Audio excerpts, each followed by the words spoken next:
तो देश में कोरोना के नए मामलों में बढ़ोतरी देखी जा रही है और इसमें 50% केस केरल के हैं। केरल में तेजी से बढ़ रहे आंकड़ों ने चिंता काफी बढ़ा दी है। माना जा रहा है कि केरल में कोरोना संक्रमण के फैलने के पीछे वजह ईद के दौरान दी गई कोरोना प्रोटोकॉल की ढील भी है, जिसकी वजह से केरल में संक्रमण के मामले और तेजी से बढ़े हैं। केरल में एक दिन में करीब 20,000 केस सामने आए। तीसरी लहर समझो आ ही गई। अब ये डर सबको सता रहा है क्योंकि कोरोना के मामलों में जिस तरह की तेजी देखी जा रही है, देश में कोरोना के 43,000 नए मरीज, जी हां, 29 मई के बाद संक्रमितों की ये सबसे बड़ी संख्या है। अकेले केरल में 50% से ज्यादा नए केस दर्ज किए गए हैं। केरल में एक दिन में 22,129 नए मामले सामने आए हैं। तो केरल में सबसे ज्यादा कोरोना संक्रमण इस वक्त नजर आ रहा है। 10% कोरोना संक्रमण दर वाले जिले बढ़े हैं। इन जिलों की संख्या 47 से बढ़कर अब 54 हो गई है। देश के 22 जिलों में मामलों में ये बढ़ोतरी देखी गई है।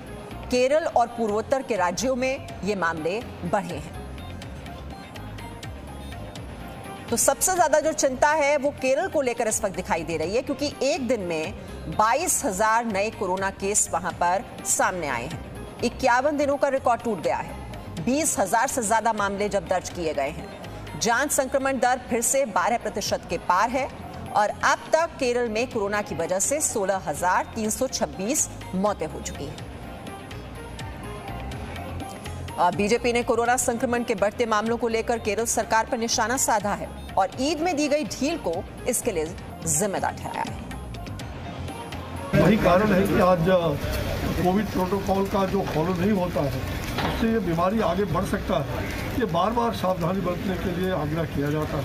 मुझे लगता है कि इस पर नियंत्रण करने के लिए एकमात्र उपाय है कि कोविड प्रोटोकॉल को फॉलो करें। लेकिन केरल सरकार ने जिस तरह से दिखाने के लिए किया, एक धर्म विशेष को खुश करने के लिए, उसका पूरे देश को भोगना पड़ता है। मुझे लगता है कई कारण हो सकते हैं, लेकिन यह भी एक कारण जो आप बता रहे हैं स्वाभाविक है कि इस प्रकार से नहीं होना चाहिए। पूजा पाठ, धर्म और ये सब लोगों का एक अपना आचार संहिता है, उसके लिए मंदिर मस्जिद सभी बंद होते रहे हैं। लेकिन इस प्रकार से छूट देने से स्वाभाविक है कि लोगों में उसका बहुत बड़ा नुकसान होगा और आगे भविष्य में ये भुगतना पड़ सकता है।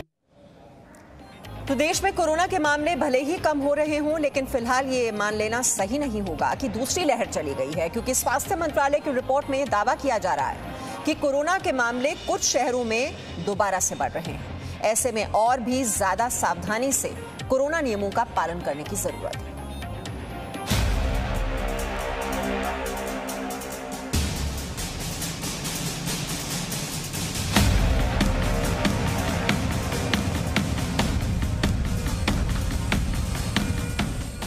देश में कोरोना के मामले जब से कम होने लगे तो लोगों को ये लगने लगा कि शायद दूसरी लहर ने भारत को बाय बाय कह दिया है। लोगों ने घर से निकलने के साथ ही लापरवाही भी दिखाना शुरू कर दिया है। लेकिन स्वास्थ्य मंत्रालय का मानना है कि ये सही नहीं है, क्योंकि देश में कोरोना की दूसरी लहर अभी भी चल रही है। दरअसल स्वास्थ्य मंत्रालय ने पाया है कि देश में 62 ऐसे जिले हैं जहां 100 से ज्यादा मामले आ रहे हैं और इनमें से 22 जिलों में संक्रमण के घटने की दर अचानक कम होने लगी है। इस रिपोर्ट में केरल अभी भी बड़ी चिंता बना हुआ है।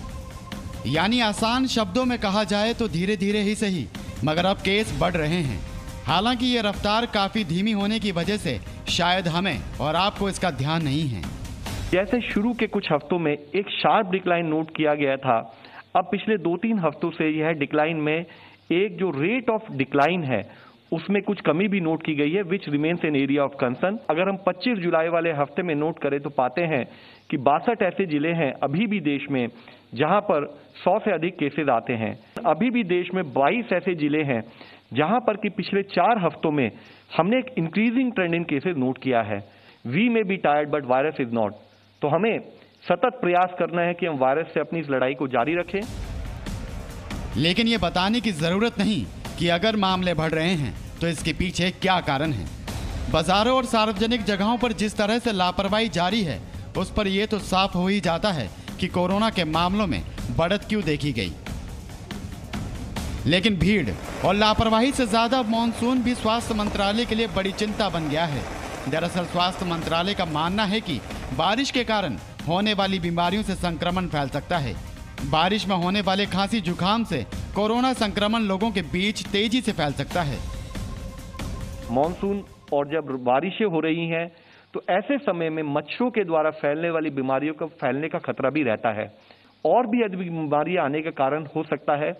और ये बीमारियां अगर कोएग्जिस्ट करें कोविड के इन्फेक्शन के साथ तो टू दैट एक्सटेंट केस का मैनेजमेंट उतना ही कठिन हो जाता है। यानी अब मास्क और सार्वजनिक दूरी के साथ साथ मॉनसून में होने वाली बीमारियों से भी सावधान रहने की जरूरत है, क्योंकि ये छोटी बीमारियां भी कोरोना को फैलने में काफी मददगार साबित हो सकती हैं। तो एक चीज उभर के आई है कुछ दिनों के अरसे के बाद कि कुछ जिलों में पिछले 4 हफ्तों में डिक्रीज की बजाय इंक्रीज हमारे पास विजिबल हुई है, but it is also a concern, cause for concern that we have to be careful. Corona के मामले एक बार फिर भले ही धीमी गति से बढ़ रहे हों, लेकिन इनकी धीमी रफ्तार भी देश के लिए मुसीबत बन सकती है। खासकर दूसरी लहर के पीक में जो हाल हुआ था उसके बाद तो लोगों के लिए सावधानी बहुत जरूरी हो गई है।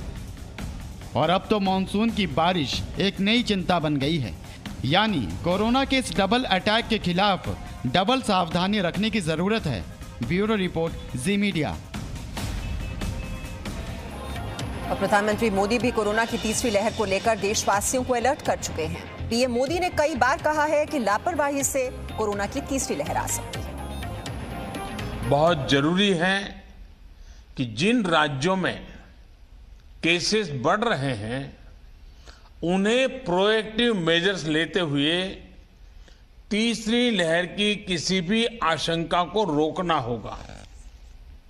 साथियों, एक्सपर्ट्स बताते हैं कि लंबे समय तक लगातार केसेस बढ़ने से कोरोना के वायरस में म्यूटेशन की आशंका बढ़ जाती है, नए नए वेरिएंट्स का खतरा बढ़ जाता है। इसलिए तीसरी लहर को रोकने के लिए कोरोना के खिलाफ प्रभावी कदम उठाया जाना नितांत आवश्यक है।